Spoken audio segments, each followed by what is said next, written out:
अब हमारा स्टार्ट होने जा रहा है लास्ट चैप्टर अपने सिलेबस का, जो कि है कैश फ्लो स्टेटमेंट। अब कैश फ्लो स्टेटमेंट का ये पार्ट 1 है। इसमें हमने बेसिक्स पढ़ने हैं कि कैसे ये बेसिक कंसेप्ट हम कंस्ट्रक्ट करेंगे ताकि हम कैश फ्लो स्टेटमेंट इजीली कर सकें।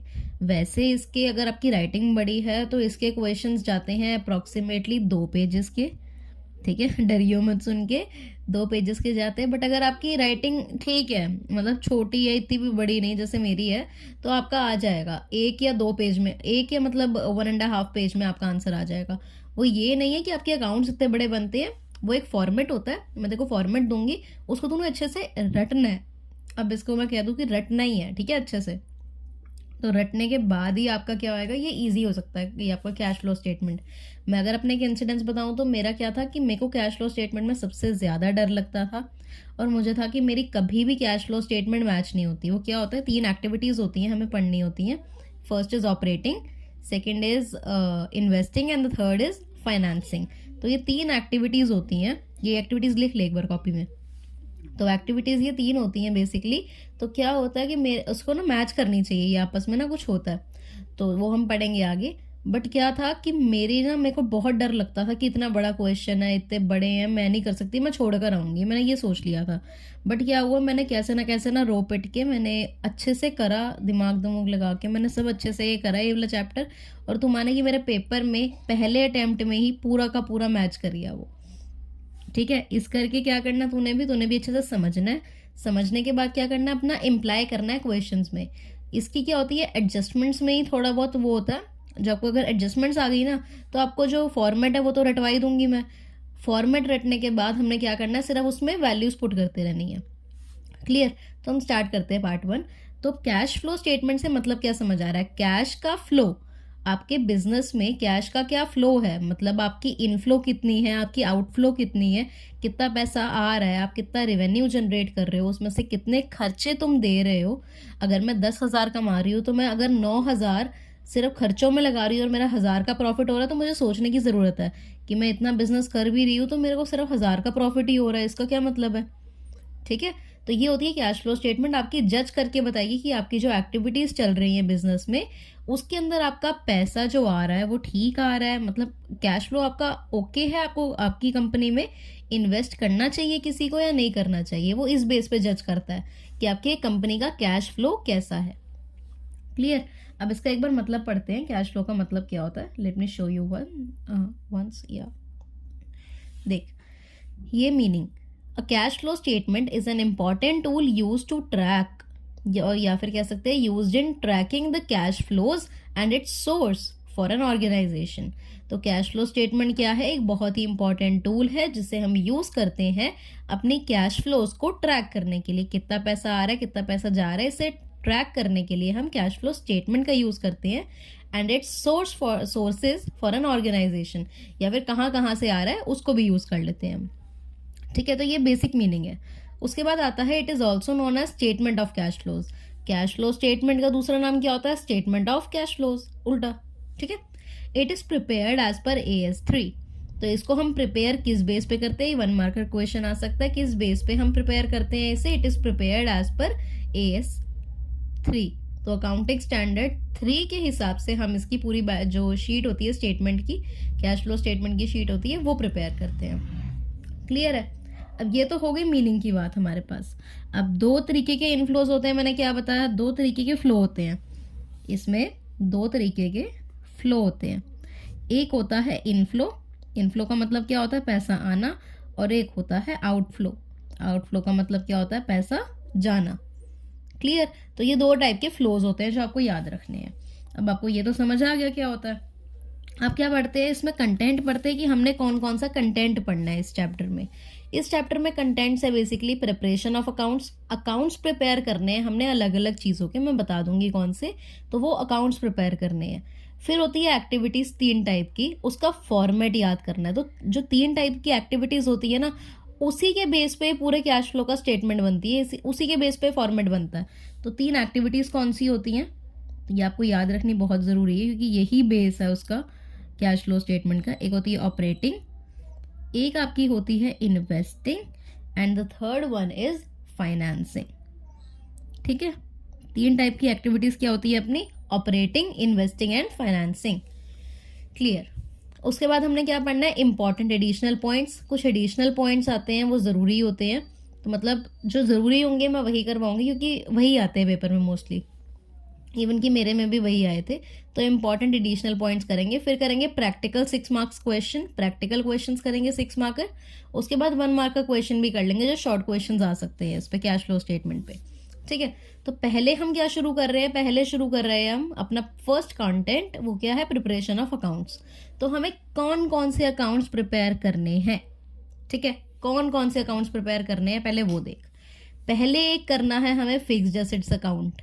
ठीक है, पहला क्या बनेगा, जो मैं सिखाऊंगी ये सारे अकाउंट्स, तो ये कौन से अकाउंट हमने पहला सीखना है, पहला सीखना है फिक्स्ड एसेट्स अकाउंट, दूसरा सीखना है इन्वेस्टमेंट अकाउंट, तीसरा सीखना है प्रोविजन फॉर टैक्स अकाउंट। ठीक है, अगर तूने नाम याद करना है तो इसे कर ले। तो हमने क्या करना है, पहला करना है fixed assets account, second one is investment account and third one is provision for tax account. और ये मैंने जो स्टार मार्क करा है वो पढ़ते हैं। इफ इन क्वेश्चन, अगर क्वेश्चन में देखो एक्यूमुलेटेड डेप्रिसिएशन या फिर डेप्रिसिएशन ऐसा गिवन है, क्या गिवन है क्वेश्चन में, एक्यूमुलेटेड डेप्रिसिएशन या फिर डेप्रिसिएशन, पूरे क्वेश्चन में ये गिवन है। जो पूरा क्वेश्चन आता है ना चार्ट बन के, एक चार्ट बन के क्वेश्चन आता है, तो मैं दिखा दूंगी, धीरे धीरे समझ आ जाएगा सब जो मैं बोल रही हूँ। तो अगर वहां पे देखो एक्यूमुलेटेड डेप्रिसिएशन या डेप्रिसिएशन लिखा हुआ दिख जाए, या फिर दिख जाए provision for depreciation, provision for depreciation लिखा हुआ दिख जाए, अगर ये गिवन हो, अगर ये तीनों चीजों में से कुछ गिवन हो, मतलब क्या क्या, एक्यूमुलेटेड डेप्रिसिएशन, डेप्रिसिएशन या फिर प्रोविजन फॉर डेप्रिसिएशन, और उसके साथ साथ क्या गिवन होना चाहिए वो देख, उस ये सिर्फ अकेला गिवन होगा तो मतलब नहीं है, इसके साथ साथ क्या गिवन होना चाहिए, इसी के रिगार्डिंग कुछ हमारे एडिशनल पॉइंट में भी इंफॉर्मेशन दी होनी चाहिए। ये तो चल अपने तेरे पूरा एक मैंने बताया तेरे को कि एक बॉक्स है उसमें वो क्वेश्चन है, उस बॉक्स में देखो ये डेप्रिसिएशन ये वर्ड मिल गया, इसके साथ साथ तूने चेक करना है कि ये वर्ड तो है, क्या एडिशनल इन्फॉर्मेशन में इनका नाम है एक बार भी, क्या इनका जिक्र हो रहा है वहां पे एडिशनल इन्फॉर्मेशन में भी, तो वो तूने वो चेक करना है। Then two accounts are maintained, अगर ये दोनों कंडीशन फुलफिल हो जाती हैं, ये जो कंडीशंस हैं ये दोनों कंडीशंस आपकी फुलफिल हो जाती है, तो हमने क्या करना है, तब ये 2 अकाउंट बनेंगे। वैसे हमने सारे एक एक अकाउंट बनेंगे हमारे, एक फिक्स्ड एसेट्स अकाउंट, एक इन्वेस्टमेंट अकाउंट, एक provision for tax account. But अगर ये 2 कंडीशंस फुलफिल होती हैं तो हमारे 2 अकाउंट्स बनते हैं।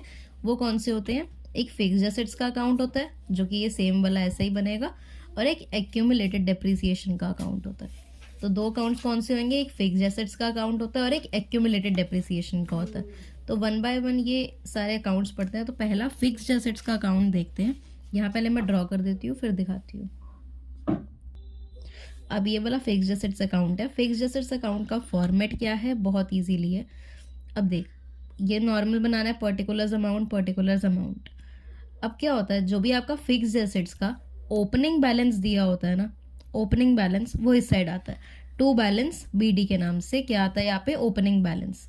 ठीक है, उसके बाद क्या होता है, आप अगर फिक्स्ड एसेट्स है तो या तो आप परचेज करोगे या सेल करोगे, कुछ ना कुछ तो गिवन होगा कि या तो आपने परचेज करी है या तो आपने बेची है।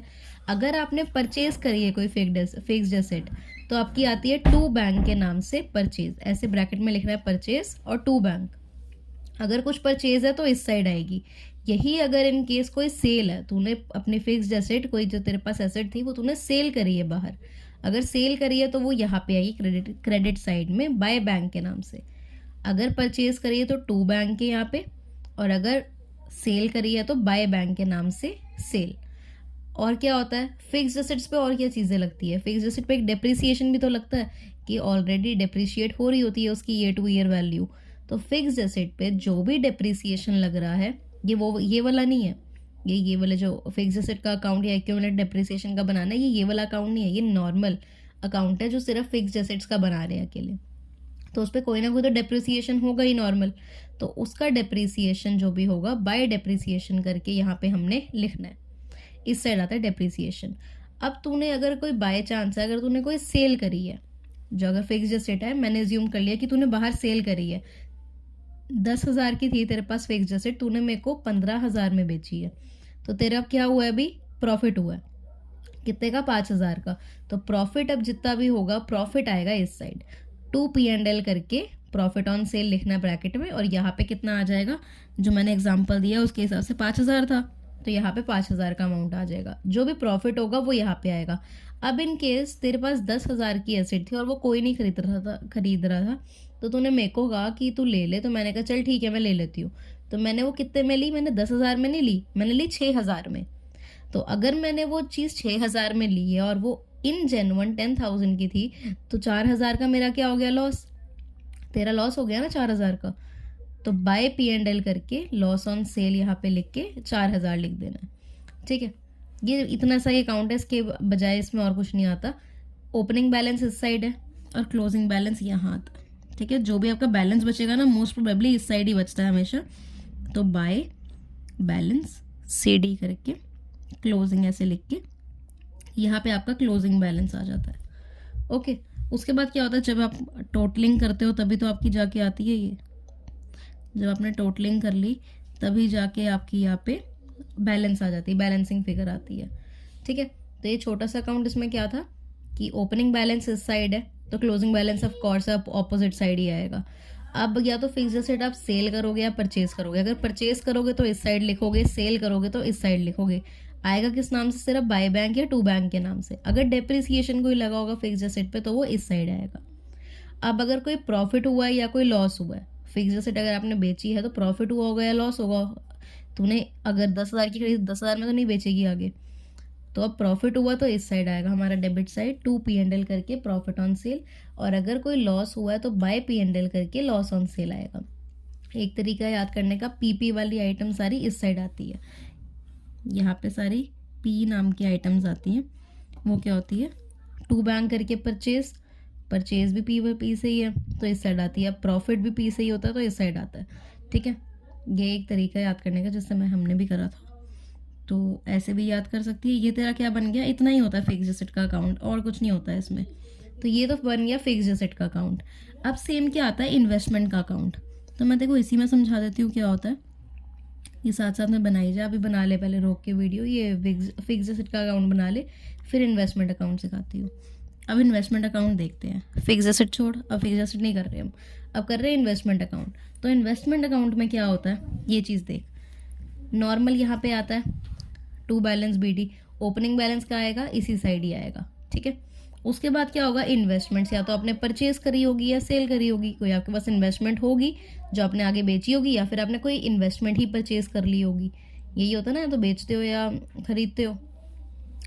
तो यहाँ पे अगर आपने इन्वेस्टमेंट परचेज करी है तो इसी साइड आएगा, वही सेम चीज़ है। अगर बेची है तो इस साइड ही आएगा, और नाम सेम इसी नाम से ही आएगा। ठीक है, बट ऊपर बस लिख देना है हमने कि कौन सा अकाउंट बना रहे हैं, बाकी नाम सेम आता है। तो यहाँ पे परचेज करी है तो यहाँ, सेल करी है तो यहाँ। अब जो इन्वेस्टमेंट है उस पर डेप्रिसिएशन कभी नहीं लगता। इन्वेस्टमेंट पे डेप्रिसिएशन नहीं लगता, तो डेप्रिसिएशन यहाँ पे नहीं आएगा, यहाँ से हट जाएगा। डेप्रिसिएशन हमें नहीं लगाना, तो ये हमारा अकाउंट इतना अब तो कम हो गया। अब क्या हो गया, अब यहाँ पे अगर इन्वेस्टमेंट आपने बेची है, आई सपोज कि आपने इन्वेस्टमेंट बेची है। अब अगर इन्वेस्टमेंट बेचोगे तो या तो प्रॉफिट में बेचोगे या लॉस में बेचोगे, वही सेम कंडीशन है। अगर प्रॉफिट में बेचोगे तो आपका इस साइड आता है 2P&L प्रॉफिट ऑन सेल। अगर लॉस में बेची है तो क्या आता है, bye P&L loss on sale. ठीक है, ये दो चीज़ें हो गई। अब इसमें और कुछ नहीं है, इन्वेस्टमेंट अकाउंट भी रेडी हो गया। और अब जब इसकी टोटलिंग करके बैलेंस करोगे तो इस साइड आता है बाय बैलेंस CD क्लोजिंग के नाम से। ये सेम अकाउंट था, ऐसे ही होता है इन फिक्स्ड एसेट्स का और इन्वेस्टमेंट का। फिक्स्ड एसेट में क्या होता है, इसी सेम अकाउंट में बस डेप्रिसिएशन को भी इंक्लूड कर देते हैं, और इन्वेस्टमेंट अकाउंट में डेप्रिसिएशन को इंक्लूड नहीं करा जाता क्योंकि इन्वेस्टमेंट पे डेप्रिसिएशन नहीं लगता। तो ये तो आइटम हमने दो चीज़ें की कर ली। ये हमने एक, ये डन हो गया हमारा ये फिक्स्ड एसेट्स का, और ये भी हमारा हो गया डन इन्वेस्टमेंट का। अब करते हैं प्रोविजन फॉर टैक्स वाला अकाउंट, उसके बाद ये दोनों अकाउंट करके एक दो क्वेश्चन है वो कर लेंगे।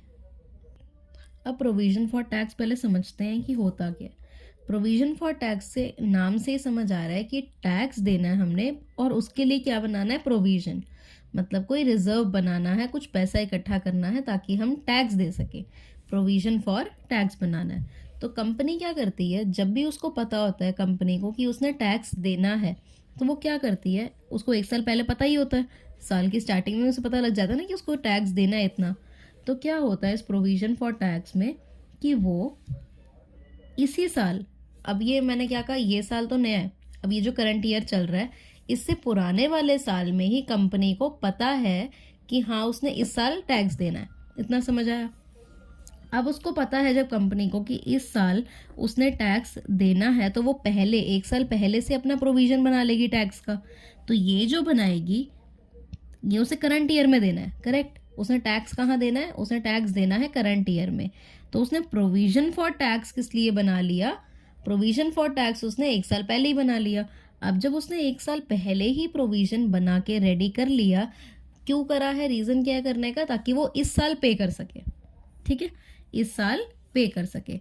और अब जब वो टैक्स पे कर देगी, यहाँ पे टैक्स पेड लिख देते हैं, अब जब वो टैक्स पे कर देगी कंपनी, तो वो टैक्स पेड किस हिसाब से आएगा? जो आपने प्रोविजन 1 साल पहले बनाया है, आपने पिछले साल बनाया है, क्यों बनाया है? क्योंकि आपको पता था कि आपने जो इस साल का, जो आपका नया साल अभी आप इस साल में आने वाला है, उसमें आपने क्या देना है? टैक्स देना है। किसको देना है? गवर्नमेंट को। अब जब आपको पता है आपने टैक्स देना है, आप 1 साल पहले से स्टार्ट कर दोगे अपना पैसा जोड़ना, ताकि टैक्स देते टाइम कोई दिक्कत ना आए। तो टैक्स पेड जब आप करोगे तो वो प्रीवियस ईयर का इकट्ठा करा हुआ करोगे, ठीक है। यही 2 कंसेप्ट है कि आपने जो प्रोविजन फॉर टैक्स है वो 1 साल पहले बना लिया। वो 1 साल पहले ही कंपनी बनाती है, पिछले साल बनाती है, ताकि वो इस साल पे कर सके। अब मैं इस साल में हूँ और कंपनी है एक XYZ लिमिटेड। XYZ लिमिटेड ने क्या करा, इस साल में उसको पता तो इसने इस साल टैक्स देना है। अब उसको जब पता है इस साल टैक्स देना है, तो वो पिछले साल से ही पैसा जोड़ते हुए आ रही है ताकि वो इस साल टैक्स दे सके। अब क्या हुआ, अब इस साल वो क्या कर रही है? इस साल सिर्फ वो टैक्स नहीं दे रही, इस साल वो टैक्स भी देगी, पिछले साल का इकट्ठा करा हुआ, और वो इस साल क्या करेगी? पैसे जोड़ के भी और रखेगी। वो दोबारा पैसे जोड़ेगी ताकि वो अगले आने वाले साल में टैक्स पे कर सके। समझ आ रहा है? क्या करेगी कंपनी? पिछले साल से उसने क्या करा, पिछले साल उसने कुछ पैसा जोड़ा था, वो इस साल पे है। XYZ लिमिटेड इस साल पे है। पिछले साल उसने क्या करा, पैसा जोड़ लिया था ताकि वो इस साल पे कर सके। अब कंपनी ने क्या करा, वो इस साल भी उसने टैक्स, इसने इस साल टैक्स भी पे कर दिया, ठीक है, टैक्स पे कर दिया। बट उसके साथ साथ उसने कुछ प्रोविजन भी बना लिया था ताकि मैं अगले साल जो आने वाला जो आगे आने वाला साल है उसके लिए भी मैं अभी से ही जोड़ूंगी ना, 1 साल पहले ही जोड़ते हैं। तो वो इस साल वो टैक्स भी पे कर रही है, इस साल वो दोबारा प्रोविजन भी बना रही है ताकि वो अगले साल का पे कर सके। समझ आ गई? तो ये होता है कंसेप्ट इसका। अब क्या होता है, मैं तेको ऐसे भी समझा देती हूँ। अब एक ईयर है 1/4/2020 और 31/3/21 और एक ले लेते हैं 1 साल, और ये ले लेते हैं 1/4/21 और 31/3/22, ठीक है जी। ये 2 साल ले ली। अब क्या हुआ, अब ये जो कंपनी है, कंपनी ने यहाँ पे इस पॉइंट पे टैक्स देना है। अब कंपनी को जब पता है टैक्स देना है, वो इसी साल में ही पैसा इकट्ठा कर रही है, इसी साल में वो पैसा इकट्ठा कर रही है ताकि वो इस साल टैक्स दे सके। और क्या होता है, कंपनी इस साल टैक्स भी दे रही है, ठीक है, टैक्स भी दे रही है, साथ साथ में क्या कर रही है, प्रोविजन फॉर टैक्स भी क्रिएट कर रही है, मतलब और पैसा इकट्ठा कर रही है ताकि वो अगले इस साल के एंड पे, या फिर अगले साल के, मैं एक और बनाऊँ तो अगले साल की स्टार्टिंग में 1/4/2023 में यहाँ पे दे सके टैक्स, ठीक है, यहाँ पे टैक्स दे सके। करेक्ट है? अब समझ आया ये कंसेप्ट क्या होता है? तो इसमें दो नाम आते हैं, प्रोविजन फॉर टैक्स में सिर्फ 2 नाम आते हैं। एक तो होता है टैक्स मेड नहीं होता, sorry, provision for tax made, और एक होता है टैक्स पेड। क्या करते हो आप? 2 ही काम करते हो ना प्रोविजन फॉर टैक्स में, या तो प्रोविजन फॉर टैक्स बनाते हो या फिर आप टैक्स पे करते हो, ये 2 काम ही होते हैं। बस इन 2 नाम से ही इसका पूरा अकाउंट बन जाएगा। अगर मैं आपको शो करूँ तो मैं एक बार बना लेती हूँ अकाउंट, फिर दिखाती हूँ। यहाँ पे मैं एक चीज़ बताना भूल गई थी कि जो फिक्स्ड एसेट्स अकाउंट है, जब हम फिक्स्ड एसेट्स अकाउंट बनाते हैं तो मैंने यहाँ पे ये सब चीज़ें लिखवाई थी, इंक्लूडिंग डेप्रिसिएशन भी, ठीक है। तो क्या होता है, आपको ना जो कैश फ्लो का पूरा क्वेश्चन होता है, उसमें आपको फिक्स्ड एसेट्स के ओपनिंग और क्लोजिंग बैलेंसेस दोनों दिए होते हैं, आपको निकालना नहीं होता, आपको दोनों दिए होते हैं ऑलरेडी। तो यहाँ पे आपका ओपनिंग बैलेंस आता है और क्लोजिंग बैलेंस आपका यहाँ आता है, और जो आपकी बैलेंसिंग फिगर बचती है ना, वो मोस्ट प्रोबेबली इसी साइड हमेशा बचती है, और वो बैलेंसिंग फिगर आती है बाय डेप्रिसिएशन के नाम से, ठीक है। अगर कोई डेप्रिसिएशन होगा तो वो यहाँ नहीं लिखना, वो मैंने गलत बोला था कि अगर कोई डेप्रिसिएशन हो तो यहाँ लिख दो, तो वो डेप्रिसिएशन यहाँ नहीं लिखना। आपकी जो भी बैलेंसिंग फिगर आएगी ना वो आपने यहाँ लिखनी है। जो आपकी बैलेंसिंग फिगर आ रही है ये सब चीज़ें पुट करने के बाद तो आपने यहाँ पे लिखनी है। अब हो या तो देख, या तो सेल और परचेज दोनों हो सकता है आप कुछ फिक्स एसेट्स आप परचेज कर रहे हो और कुछ फिक्स एसेट्स आप सेल कर रहे हो, ये हो सकता है। बट क्या ये हो सकता है जो आप चीज़ सेल कर रहे हो उसमें आप प्रॉफिट भी कर रहे हो और लॉस भी कर रहे हो? ये नहीं हो सकता। या तो आप प्रॉफिट करोगे या आप लॉस करोगे, तो या फिर प्रॉफिट आएगा यहाँ पे या फिर लॉस आएगा यहाँ पे, ठीक है। तो ये ज़रूरी नहीं कि ये फॉर्मेट है तो पूरा का पूरा पहले फॉर्मेट चेप दिया फिर वैल्यू पुट इन करी, ऐसे नहीं करना। तो ओपनिंग और क्लोजिंग बैलेंसेस यहाँ पे पीपी वाले अमाउंट यहाँ पे परचेज और प्रॉफिट, अगर प्रॉफिट है कोई तो, और अगर परचेज है कोई तो यहाँ पे, अगर कोई सेल है या फिर लॉस ऑन सेल है तो वो यहाँ पे, और बैलेंसिंग फिगर आएगी यहाँ पे डेप्रिसिएशन के नाम से। और जो आपकी इन्वेस्टमेंट अकाउंट बनता है, जो आप इन्वेस्टमेंट अकाउंट बनाते हो उसमें बेसिकली क्या होता है, हम जब इन्वेस्टमेंट अकाउंट अपना बना रहे होते हैं तो वो इन्वेस्टमेंट अकाउंट ही हमारा ये सारा सेम आती है चीज़ें, उसमें डेप्रिसिएशन नहीं आती। इन्वेस्टमेंट अकाउंट जो हमारा बनता है उसमें हमारी क्या आती है, उसमें हमारी ये चीज़ें नहीं आती हैं। और इन्वेस्टमेंट अकाउंट आपका ऐसे ही बनता है जैसे बना पड़ा है। यहाँ पे इसके भी क्या होते हैं, ओपनिंग और क्लोजिंग दिए होते हैं हमें दोनों, पर हमें यहाँ पे डेप्रिसिएशन नहीं लिखना होता। यहाँ पे हम जब क्वेश्चन करेंगे तब पता लग जाएगा बैलेंसिंग फिगर हमने कैसे पुट इन करनी है। तो अब ये जो मैं प्रोविज़न फॉर टैक्स देखो बताया था कि क्या होता है, उसका अकाउंट एक बार देख लेते हैं। प्रोविज़न फॉर टैक्स का अकाउंट क्या होता है, बस ये इतना सा अकाउंट है।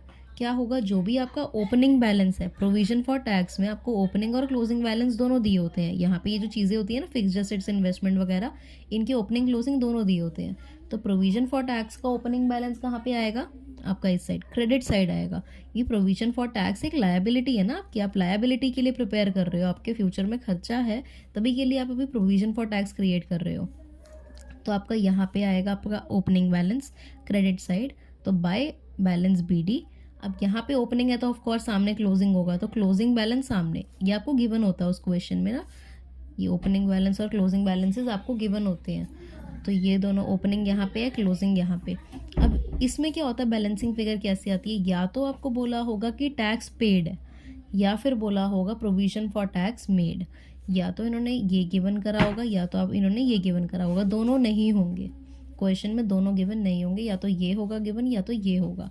अब अगर बाय चांस ये गिवन होता है प्रोविजन फॉर टैक्स मेड, तो आपने ओपनिंग और क्लोजिंग बैलेंसेस लिख दिए। अब provision for tax made given है, ठीक है, ये गिवन है, तो आपने यहाँ पे अमाउंट लिख दिया। तो आपका बैलेंसिंग फिगर कहाँ आएगी, इस साइड पे आएगी, और किस नाम से आएगी, टैक्स पेड के नाम से। इस साइड आएगी और किस नाम से आएगी, टैक्स पेड के नाम से। अब क्या होगा, अगर आपको टैक्स पेड गिवन है, आपको टैक्स ये वाला गिवन नहीं है, अब आपको ये गिवन है कि टैक्स पेड, आपने इतना टैक्स पे करा, आपको ये गिवन है, तो क्या होगा, आप यहाँ पे लिख दोगे वो टैक्स पेड का अमाउंट, ये लिख के सेम, और जो बैलेंसिंग फिगर आएगी वो इस साइड आएगी और किस नाम से आएगी, वो यहाँ पे by P&L provision for tax made के नाम से यहाँ पे आप लिख दोगे, ठीक है। क्या है, इसमें कुछ भी नहीं है इस वाले प्रोविजन फॉर टैक्स में। ओपनिंग और क्लोजिंग बैलेंसेस लिखने हैं, या फिर आपको टैक्स पेड गिवन होगा या फिर आपको टैक्स मेड गिवन होगा। पेड गिवन है तो इस साइड, मेड गिवन है तो इस साइड। बैलेंसिंग फिगर क्या बचेगी, अगर आपको पेड गिवन है तो ऑफकोर्स ये वाली आएगी बैलेंसिंग फिगर, अगर आपको ये मेड गिवन है तो आपकी पेड वाली बैलेंसिंग फिगर आएगी। क्लियर। अब आपको इस नाम से ही लिखना है, बस यही है ये अकाउंट, इस अकाउंट में और कुछ नहीं है, यहाँ पे आप अमाउंट लिख देते हो बस, ठीक है, और कुछ नहीं है इसमें। अब ये आपका इतना छोटा सा अकाउंट था, ये भी हो गया। अब क्या है, अब हमने ये वाली चीज़ें तो कर ली, साथ साथ में अब क्या करना है, अब हमने क्वेश्चन करना है इसका। तो मैं क्वेश्चन दिखा देती हूँ, वो हम कर लेंगे। मैं पहले फॉर्मेट बना देती हूँ ना, ताकि हमारे लिए ईजी हो गिवन पुट इन करना बस। तो ये जो क्वेश्चंस करवा रही हूँ ये हमारी एडजस्टमेंट्स में आते हैं, तो पहले हम एडजस्टमेंट करेंगे फिर हम पूरा क्वेश्चन देखेंगे ताकि हमें क्वेश्चन ईजी लगे। तो मैं यहाँ पे अभी एक क्वेश्चन दिखाती हूँ प्रोविजन फॉर टैक्स का ही। यहाँ पे मेरे पास एक क्वेश्चन है सेम, प्रोविजन फॉर टैक्स मुझे क्या गिवन है, 70,000 और 90,000। अब मुझे देखनी है डेट्स की, कब कब का गिवन है। ये मेरा गिवन है प्रीवियस ईयर का, ये मेरा गिवन है करंट ईयर का, ठीक है। ये मेरा ओपनिंग बैलेंस है, ये मेरा क्लोजिंग बैलेंस है, देख सकती है ना, ये समझ आ रहा है, ये ओपनिंग बैलेंस है और ये क्लोजिंग बैलेंस है। तो मैंने सेम का सेम फॉर्मेट इधर बना दिया। अब यहाँ पे एक चीज़ नहीं लिखी, वो बताती हूँ क्यों नहीं लिखी। तो यहाँ पे मेरे को एडजस्टमेंट में दिया हुआ है tax 70,000 was paid during the year, मतलब मुझे क्या गिवन है, पेड या मेड, यहाँ पे गिवन है पेड। तो अगर पेड गिवन है तो इस साइड आएगा। पहले तो ओपनिंग और क्लोजिंग बैलेंसेस के आगे अमाउंट लिख देते हैं। ओपनिंग 90 है, क्लोजिंग 70 है, तो ओपनिंग 90,000 है और क्लोजिंग क्या है हमारा 70,000। तो बस मैंने पुट कर दिया अमाउंट। ये मैंने एडजस्टमेंट का है, ये एडजस्टमेंट्स आती हैं इसकी। तो क्या करना है, सिर्फ अकाउंट बना देना जो मैंने सिखाया है सेम, उसके अंदर अमाउंट डाल देने हैं। ये इतना सा क्वेश्चन नहीं आता, काफ़ी बड़ा क्वेश्चन होता है, उसमें से ये एक पॉइंट होता है, ठीक है, एडजस्टमेंट में जो हमने यहाँ पे करना होता है। तो यहाँ पे टैक्स पेड गिवन है, तो टैक्स पेड के सामने कितना अमाउंट है, वो 70,000 यहाँ पे लिख दिया मैंने, ठीक है। अब जब मेरे को पता है पेड गिवन है तो बैलेंसिंग फिगर इसी साइड बचेगी। अगर नहीं भी मेरे को पता लग रहा बैलेंसिंग फिगर कहाँ बचेगी तो टोटल कर ले। ये 140 आ गया, यहाँ भी 140 लिखना पड़ेगा क्योंकि बड़ी साइड ये है। यहाँ से 90 माइनस करोगे तो कितना आएगा, यहाँ 50,000। अब ये जो 50,000 है, बैलेंसिंग फिगर को बाय बैलेंस CD के नाम से नहीं लिख सकते। क्यों? क्योंकि यहाँ पे आपने ऑलरेडी इस साइड बैलेंस आता है और वो मैंने लिख दी है। तो ये बैलेंसिंग फिगर किस नाम से आती थी, जो मैंने बताई थी, बाय P&L। पूरा लिखना तूने, प्रोविजन फॉर टैक्स मेड, ठीक है, मैं टैक्स मेड लिख रही हूँ बस। तो ये टैक्स मेड के नाम से आएगी। मैंने क्या एक चीज़ बताई थी, सारे PV वाले इस साइड, मतलब पेड भी P से होता तो वो इस साइड, और टैक्स मेड है तो यहाँ पे, ठीक है। तो यहाँ पे 50,000 मेरी बैलेंसिंग फिगर आ गई। ये ऐसे होते हैं क्वेश्चन सॉल्व। तो एक क्वेश्चन भी सॉल्व कर लिया हमने। अब आगे हम थोड़े अकाउंट्स पे चलते हैं। यहाँ पे अब मेरे पास एक क्वेश्चन है, ये थोड़ा क्वेश्चन बड़ा है, तो इसलिए मैंने क्या करा, यहाँ पे मैंने पहले क्या कर लिया, जो मेरे को पता है ना इसमें अकाउंट्स बनने हैं तो मैंने बना लिए। तो सबसे पहले तूने भी यही करना है, एडजस्टमेंट पढ़ के इतनी बड़ी बड़ी एडजस्टमेंट्स नहीं आती। ये 3 एडजस्टमेंट की एक क्वेश्चन बनाया हुआ है, तो मैंने यहाँ पे तीनों अकाउंट बना लिए हैं जो मैंने तेरे को सिखाए थे। बस उसमें और कुछ नहीं लिखा मैंने, यही चीज़ें लिखी हैं जो नॉर्मल हम लिखते आ रहे थे। यहाँ पे परचेज नहीं आना, सॉरी, यहाँ प्रॉफिट आना है, ओके। मैंने बस अकाउंट बनाया नॉर्मल, ये मैंने कंप्लीट नहीं करा क्योंकि मैंने साथ साथ में बनाना था। तो क्वेश्चन पढ़ते हैं। यहाँ पे पहले मुझे दिख गया फिक्स्ड एसेट्स, फिक्स्ड एसेट दिख गया और मुझे पता है यहाँ पे एडजस्टमेंट फिक्स्ड एसेट की है, तो मेरे को अकाउंट बनाना है। अगर क्वेश्चन में आपको फिक्स्ड एसेट्स गिवन है और आपको एडजस्टमेंट में फिक्स्ड एसेट के बारे में कुछ नहीं कहा हुआ ना, तो आपको ये अकाउंट नहीं बनाना। समझ रही है? एडजस्टमेंट में जो बोला होगा उसी का अकाउंट बनेगा। क्वेश्चन में तो बहुत कुछ बोला होगा, सबका अकाउंट नहीं बन सकता। तो अगर जो भी आपका एडजस्टमेंट में बोला होगा, आपका सिर्फ वही उसी का अकाउंट बनेगा। तो मैंने देखा फिक्स्ड एसेट्स ऊपर भी है और यहाँ पे फिक्स्ड एसेट्स के बारे में बात भी है, ठीक है, फिक्स्ड एसेट्स के बारे में बात भी है। तो मैंने क्या करा, अकाउंट बना लिया और मैं वैल्यू पुट इन करती हूँ। ओपनिंग बैलेंस ये है, क्लोजिंग बैलेंस ये है। तो 12 लाख ओपनिंग है, 9,60,000 क्लोजिंग है। फिक्स्ड एसेट के सामने 12 लाख मेरा ओपनिंग है और 9,60,000 मेरा क्या है, क्लोजिंग है। बस मैंने क्या कर दिया, सेम तेरे सामने लिख दिए ये चीज़ें। उसके बाद मैंने अभी एडजस्टमेंट नहीं पढ़ी, मैंने सिर्फ अभी बैलेंसेस नोट डाउन करने हैं। तो प्रोविजन फॉर टैक्स का बैलेंस क्या है, 2,25,000 और 30,000। प्रोविजन फॉर टैक्स का क्या है, ओपनिंग बैलेंस तो ये आता है, तो यहाँ पे क्या है 30,000, सॉरी 2,25,000 और यहाँ बैलेंस CD के आगे 30,000, करेक्ट। बस लिख दिया मैंने, सिर्फ बैलेंसेस लिखे हैं अभी तक। इन्वेस्टमेंट अकाउंट में क्या है, फर्स्ट ओपनिंग बैलेंस है 1,50,000 और क्लोजिंग है 180। तो 150 क्या है मेरा ओपनिंग, क्लोजिंग क्या है मेरा 180, ठीक है। और मैंने कुछ नहीं करा, बस अभी बैलेंसेस नोट डाउन करे। बैलेंसेस नोट डाउन के बाद अब मैं एडजस्टमेंट पे चलती हूँ। पहली है प्रोविजन की, तो ठीक है प्रोविजन की देखते हैं। Provision for tax made during the year was 27,000। मुझे पेड गिवन है या मेड गिवन है, मेड गिवन है, तो मेड कहाँ होता है, यहाँ पे आता है। तो मेड के आगे मैंने क्या लिख दिया, 27,000। अब मुझे पता है बैलेंसिंग फिगर कहाँ बचेगी, यहाँ पे बचेगी टोटलिंग करने के बाद। तो मैंने यहाँ पे अभी कुछ नहीं लिखा, ये मैंने छोड़ दिया। मैं कैलकुलेशन अभी अपनी एंड में करूँगी। अभी यहाँ पे मैंने सेकेंड अपना अकाउंट बना के उसमें लिखती हूँ, जो एडजस्टमेंट है उसको सॉल्व करती हूँ। तो during the year a part of fixed assets costing 30,000 was sold for 36,000। During the year क्या है, पार्ट ऑफ फिक्स्ड एसेट बेच दिया है। 30,000 का जो पार्ट था, जो 30,000 का पार्ट था उसको कितने में बेच दिया है, 36,000 में बेच दिया। तो इससे क्या पता लग रहा है मुझे, एक तो मेरी सेल हो रही है, सेल हो रही है, कितने की सेल है ये 30,000 की। जो 30,000 का रियल कॉस्टिंग वाला पार्ट था, कितने का कॉस्ट करता था वो रियल में 30,000। तो एक तो सेल हो रही है और दूसरा क्या हो रहा है, कितने में बेच दिया 36,000 में, दैट इज प्रॉफिट में बेच दिया, ठीक है। सेल हो रही है और प्रॉफिट में बेच दिया। इसमें बोला है the profit were included in the statement of profit and loss. तो यहाँ पे पहले मैंने क्या करा, सेल के आगे क्या लिखा, पहले तो मेरी सेल हुई है फिक्स्ड एसेट, कितने की सेल हुई है, 36,000 की सेल हुई है, वो अलग चीज़ है, बट थी कितने की, वो 30,000 की थी, तो वो 30,000 की बेची, तो मैंने यहाँ पे ये लिखा, तो बाय बैंक सेल करके 30,000 लिख दिया। उसके बाद क्या करा, मैंने देखा कि क्या मेरा कोई फिक्स एसेट के यहाँ पे परचेज के बारे में कुछ लिखा है, मैंने कहा कुछ भी नहीं लिखा परचेज के बारे में, तो यहाँ मैंने परचेज क्यों लिखा हुआ, मैंने हटा दिया। मैंने सिर्फ दिखाने के लिए बनाया था, देखो देख कर ही बनाना है, देखो अंधाधुंध पहले बना नहीं देना फॉर्मेट, उसके बाद नहीं लिखना, तूने क्वेश्चन पढ़ना है उसके अकॉर्डिंगली फॉर्मेट बनाना है। तो मैंने यहाँ पे क्या दिखाने के लिए करा सिर्फ कि हाँ मैंने परचेज काट दिया, परचेज के बारे में तो था नहीं। और फिर क्या है, प्रॉफिट है, 6,000 का प्रॉफिट है, तो जब 6,000 का प्रॉफिट है मेरा यहाँ पे पी, तो यहाँ पे आता है प्रॉफिट, यहाँ लिखा और कितना लिख दिया, 6,000 का। क्या मेरा लॉस हुआ है, कोई नहीं हुआ, तो लॉस भी हटाओ। ठीक है, यहाँ पे मेरी ये चीज़ आ गई। अब मुझे पता है मेरी बैलेंसिंग होनी है फिक्स्ड एसेट के अकाउंट की, और बैलेंस जो बचेगा वो मैंने क्या बताया तेरे को, इसी साइड ही बचेगा, तो यहाँ पे जो भी बैलेंस बचेगा वो लिख दूंगी।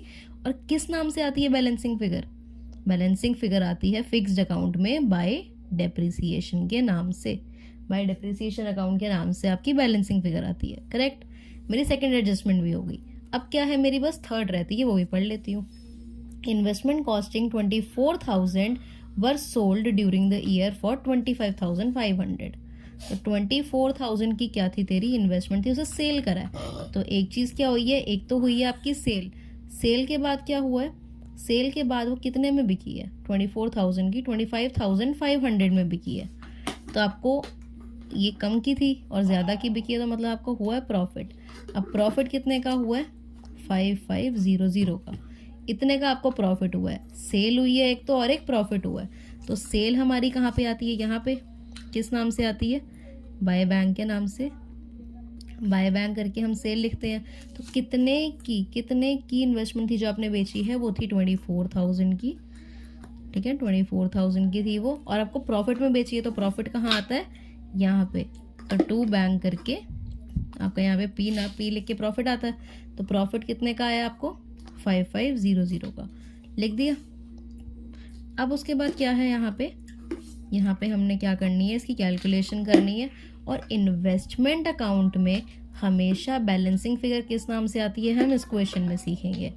ठीक है, अब हम क्या करते हैं, इनकी टोटलिंग करनी स्टार्ट करते हैं। तो मैं इसको यहाँ से अब हटा लेती हूँ। यहाँ पे इसकी टोटलिंग अगर हम देखेंगे तो ये देख, पहले हम करेंगे अपनी प्रोविजन फॉर टैक्स की टोटलिंग। तो कौन सी बड़ी साइड है, ऑफ कोर्स है ये वाली। अब ये वाली अगर बड़ी साइड है तो इसकी जब कैलकुलेशन करूँगी तो ये मेरी आएगी, ये 2,25,000 है ना, हाँ।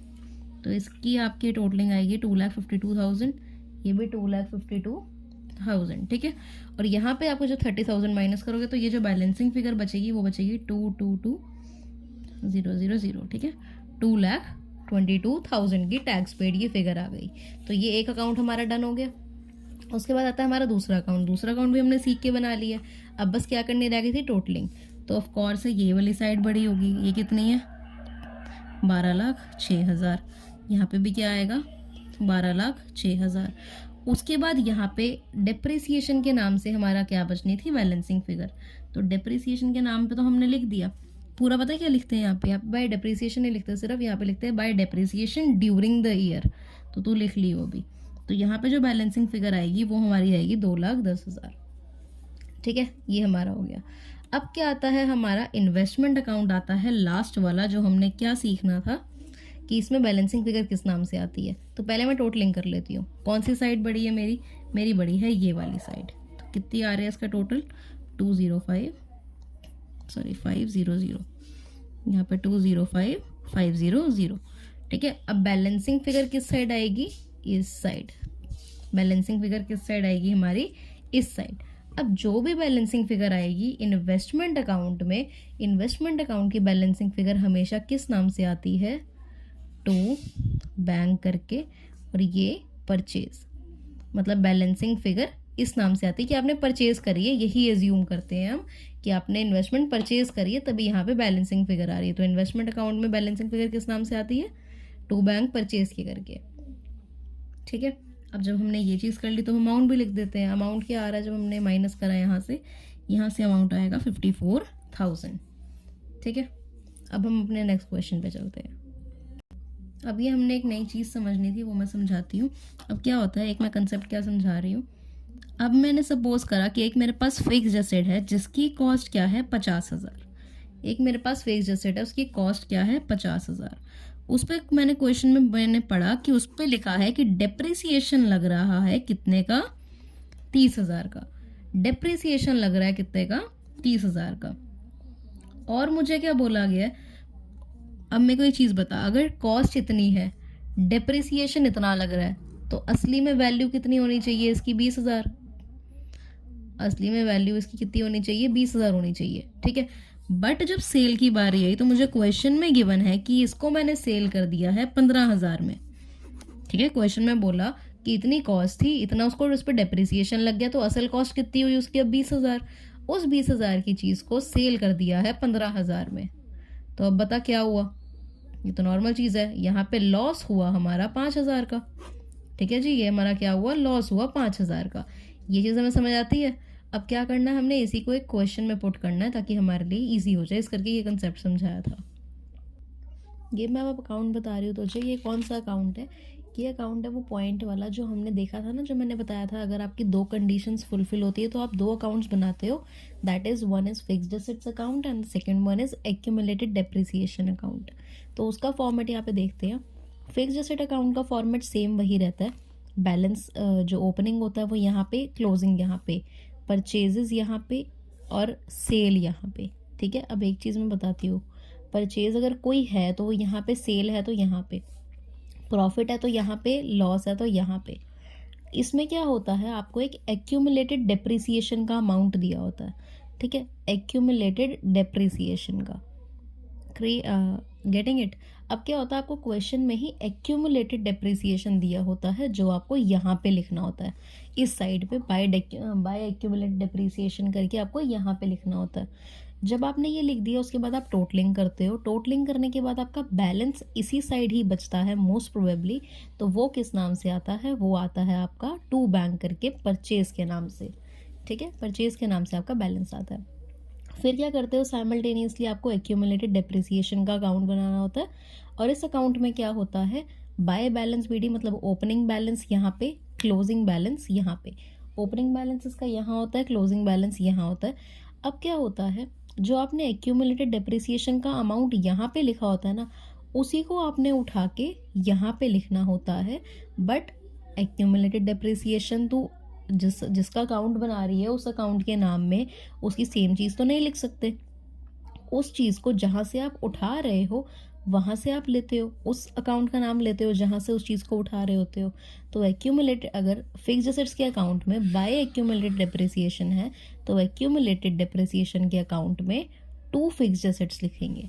वही कर रही हूँ ना जो हम करते थे, कॉन्टिन्यू जो एंट्रीज करते थे हम, अगर इस अकाउंट में यहाँ पे आ रहा तो इसके अकाउंट में दूसरी साइड आएगा, वही चीज़ बता रही हूँ। या फिर अगर इतना नहीं समझ आ रहा तो फिर फॉर्मेट याद कर लो कि एक्यूमुलेटेड डेप्रिसिएशन के अकाउंट में टू फिक्स्ड एसेट्स करके हम ये सेम अमाउंट लिखते हैं।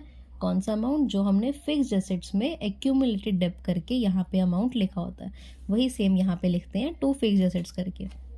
फिर जब हम ये कर लेते हैं तो आपका बैलेंस एक्यूमुलेटेड डेप्रिसिएशन का हमेशा इसी साइड बचता है, ऑलवेज यहाँ पे बचता है। तो इसको हमने किस नाम से लिखना होता है, bye P&L depreciation during year के नाम से। आपको ये वाला एक्यूमुलेटेड डेप्रिसिएशन उसका दिया होता है, यहाँ ये एक्यूमुलेटेड डेप्रिसिएशन कौन सा होता है, ये उसका होता है आपकी सिर्फ एक फिक्स्ड एसेट्स का। ये डेप्रिसिएशन पूरे साल का लगा हुआ नहीं है सब एसेट्स पे, पूरा डेप नहीं है। ये डेप सिर्फ वो है कि आपकी जो फिक्स्ड एसेट्स पे यूज़ करा गया है, जो आपकी सिर्फ फिक्स्ड एसेट पे डेप्रिसिएशन लगा है, ये वो होता है क्यूमुलेटेड डेप्रिसिएशन। उसको ही आपने यहाँ पे कैरी ऑन करना पड़ता है इसके अकाउंट में।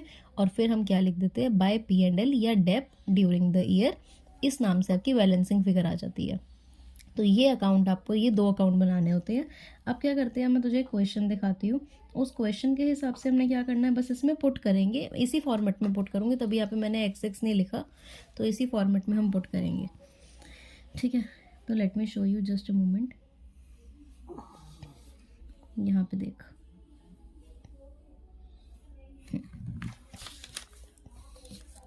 ये ठीक है, ये रहा आपका। तो यहाँ पे हमने क्या लिखना है, ये देखो, इसमें मेरे पास क्वेश्चन है मशीनरी का ओपनिंग बैलेंस मेरा यहाँ है, क्लोजिंग बैलेंस मेरा यहाँ है, तो मैं क्यों ना लिख लूँ साथ साथ में। अब मुझे पता ही है ये क्वेश्चन है तो साथ साथ में लिखती जाती हूँ ओपनिंग और क्लोजिंग बैलेंस। तो ओपनिंग बैलेंस कितना है 20 लाख, क्लोजिंग बैलेंस कितना है 25,40,000, यही है ना, 25,40,000, यही है करेक्ट। उसके आगे क्या है, लेस माइनस क्या करना है, एक्यूमुलेटेड डेप्रिसिएशन। मैंने तुझे क्या कंडीशन बोली थी, एक तो आपको बोलना चाहिए ये एक्यूमुलेटेड डेप दिया होना चाहिए या डेप्रिसिएशन दिया होना चाहिए या फिर प्रोविजन फॉर डेप्रिसिएशन दिया होना चाहिए। तो यहाँ पे क्या दिया है, एक्यूमुलेटेड डेप्रिसिएशन। अब ये दिया है तो साथ में क्या चेक करना था दूसरी कंडीशन में कि आपके एडिशनल पॉइंट्स में क्या लिखा होना चाहिए इसके बारे में इंफॉर्मेशन। तो यहाँ पे आपकी एडिशनल पॉइंट में भी आपको इन्फॉर्मेशन दी हुई है एक्यूमुलेटेड डेप्रिसिएशन के नाम से। इस करके मैंने इसका भी अकाउंट एक बना लिया और मुझे पता है कि यहीं पे पोस्ट होना है। ठीक है, अब इस एक्यूमुलेटेड डेप के आगे क्या मेरे पास अमाउंट है ओपनिंग और क्लोजिंग, 3 लाख मेरा यहाँ अमाउंट है और 4 लाख क्लोजिंग है। 3 लाख मेरा क्या है ओपनिंग और 4 लाख मेरा क्या है क्लोजिंग। करेक्ट है, ये चीज़ समझ आ गई। अब जब ये समझ आ गई तब हमने क्या करना है, क्वेश्चन पढ़ना है। During the year piece of machinery costing 48,000 की क्या थी, जो भी वही सिखाया था, 48,000 की कॉस्ट थी, on which accumulated depreciation was 32,000। 32,000 का क्या था तेरे पास, एक्यूमुलेटेड डेप्रिसिएशन था। तो इसकी रियल वैल्यू बता आप कितनी हो गई होगी। अगर इतने की कॉस्ट थी 48,000 की, उसमें से अगर हम क्या माइनस कर दे, 32,000 माइनस कर दे, तो हमारे पास क्या बचता है 16,000। ठीक है, 16,000 मेरी क्या आ गई, ये तो मेरी डेप्रिसिए मतलब ये मेरी अब रियल कॉस्ट आ गई, इसकी मशीनरी के पीस की रियल कॉस्ट आ गई। अब मुझे क्या बोला है, एंड सोल्ड फॉर 12,000। इसको तूने सेल कितने में कर दिया, 12,000 में। एक तो तू पहली चीज़ क्या कर रही है, एक तो चीज़ सेल कर रही है। ठीक है, मशीन को सेल कर रही है। और अब अगर 16,000 की चीज़ को 12,000 में बेच रही है, मतलब कितने में, 4,000 के लॉस में बेच रही है। तो तेरे पास दो चीज़ें क्या हो गई, एक तो तू सेल कर रही है, दूसरा तू क्या कर रही है, लॉस झेल रही है। तो सेल आपका कहाँ आता है, फिक्स्ड एसेट्स के अकाउंट में यहाँ पे। तो सेल आप कितने की कर रहे थे, 48,000 की मशीनरी थी ना, 48,000 की सेल कर रहे थे आप, तो वो यहाँ पे आ गया। उसके बाद क्या लिखना है आपने, उसके बाद आपको क्या हो रहा है, प्रॉफिट हो रहा है, लॉस हो रहा है। लॉस हो रहा है कितने का, 4,000 का। तो लॉस आपका यहाँ पे आता है इस साइड, वो 4,000 लिख दिया। अब मुझे एक चीज़ बताए, एक्यूमुलेटेड डेप्रिसिएशन कितने का लगा है आपके पास, डेप्रिसिएशन कितने का लगा है, 32,000 का। 32,000 का आपका डेप्रिसिएशन लगा है। सॉरी, एक्चुअली मुझे वीडियो रोकनी पड़ गई थी। अब ये देख, यहाँ पे मैंने क्या बताया तेरे को कि मैंने यहाँ पे ये चीज़ें लिख दी। एक्यूमुलेटेड डेप्रिसिएशन मेरा कितने का था, डेप कितने का था मेरा, 32,000 का, वही सेम लिख दिया। बस मैंने फॉर्मेट मेरे को आना चाहिए और मेरे को यहाँ पे पुट इन करना आना चाहिए। तो आज फॉर्मेट अच्छे से सीख, तभी करके कर पाएगी आगे, कि एडिशनल पॉइंट्स ही मस्ट होते हैं कैश फ्लो स्टेटमेंट पे। तो मैंने अमाउंट लिख दिया। क्या मुझे प्रॉफिट हो रहा है, नहीं हो रहा, तो मुझे यहाँ पे प्रॉफिट नहीं लिखना। मैं यहाँ से वैसे काट नहीं रही ज़्यादा गंदा, तो यहाँ पे प्रॉफिट नहीं आएगा, तो प्रॉफिट आपको लिखना ही नहीं है, आपको क्वेश्चन पढ़ के बनाना है। बट मैं क्या कर रही हूँ, मैंने पहले बना दिया और फिर पुट करके दिखा रही हूँ ताकि ईजी लगे। अब क्या करना है, अब उसके बाद यहाँ पे मेरे को पता है बैलेंसिंग फिगर इसी साइड बचनी है। यहाँ पे 25 लाख है, यहाँ पे 20 लाख है, तो मेरे को पता है यहाँ पे कैलकुलेट करके यही वाली साइड ज़्यादा आनी है। तो बैलेंसिंग फिगर तो हम कैलकुलेट कर लेंगे, दैट इज़ डिफरेंट थिंग, छोड़ो। यहाँ पे एक चीज़ क्या रह गई हमारी करने वाली, बैलेंसिंग फिगर कैलकुलेट करने से पहले जो हमारा फिक्स एक्यूमुलेट डेप्रिसिएशन हमने यहाँ लिखा है, उसे ही मैंने क्या करा था, कैरी ऑन करके यहाँ लाना है। तो 32,000 ही मेरा यहाँ पे आ जाएगा। ठीक है, यहाँ पे आ गया। अब मेरे पास टोटलिंग बता, पहले मैं इसकी करती हूँ। ये टोटलिंग है जो 4,32,000 यहाँ बना, तो यही बनेगा यहाँ पे भी। उसमें से अगर आपने 3 लाख हटा दिया तो आपका कितना बचा, 1,32,000। करेक्ट, यही बचेगा 1,32,000। तो मेरा एक्यूमुलेटेड डेप्रिसिएशन का अकाउंट तो डन है। अब मेरा क्या रह गया, सिर्फ फिक्स्ड एसेट का बैलेंसिंग फिगर कैलकुलेट करना। तो अब ये चीज़ ध्यान से करियो, क्योंकि ये जब कैलकुलेशन कर रहे होते हैं, अब देख पहले क्वेश्चन पढ़ ले आगे। क्वेश्चन और में कुछ लिखा है और कुछ भी है क्वेश्चन में जो मेरे को यहाँ पे लिखना चाहिए, मैंने नहीं लिखा, ऐसा कुछ भी नहीं है ना। ये चीज़ जो लिखी है ना मैंने, ये बहुत ध्यान से करनी है। तो ये चीज़ ये मैंने हटा दिया, क्योंकि मुझे पता है अब यहाँ पे पूरा क्वेश्चन सॉल्व हो गया है। तो इसमें अब मुझे क्या करना, सिर्फ अब बैलेंसिंग फिगर लिखनी है। तो अब मैं वो लिख देती हूँ। यहाँ का साइड का टोटल ज़्यादा आएगा, इसका टोटल आ रहा है 25,88,000। क्या आएगा? 25,88,000। ठीक है, अब 25,88,000 में से जब आप 20 लाख माइनस करोगे तो आपका क्या आएगा? 5,88,000। ठीक है, क्या आएगा? 5,88,000। और किस नाम से आता है फिक्स्ड एसेट्स के अकाउंट में? बैलेंसिंग फिगर परचेज के नाम से। तो क्या याद रखने वाली चीज़ होगी इन क्रक्स? सब जो फिक्स्ड एसेट का अकाउंट होता है वहाँ पे जो बैलेंसिंग फिगर होती है वो आपकी किस नाम से आती है? परचेज के नाम से। ठीक है, यही अगर इन्वेस्टमेंट अकाउंट की बात करें तो इन्वेस्टमेंट अकाउंट में जो आपकी बैलेंसिंग फिगर होती है वो किस नाम से आती है? बैलेंसिंग फिगर नहीं, सॉरी, क्या होता है?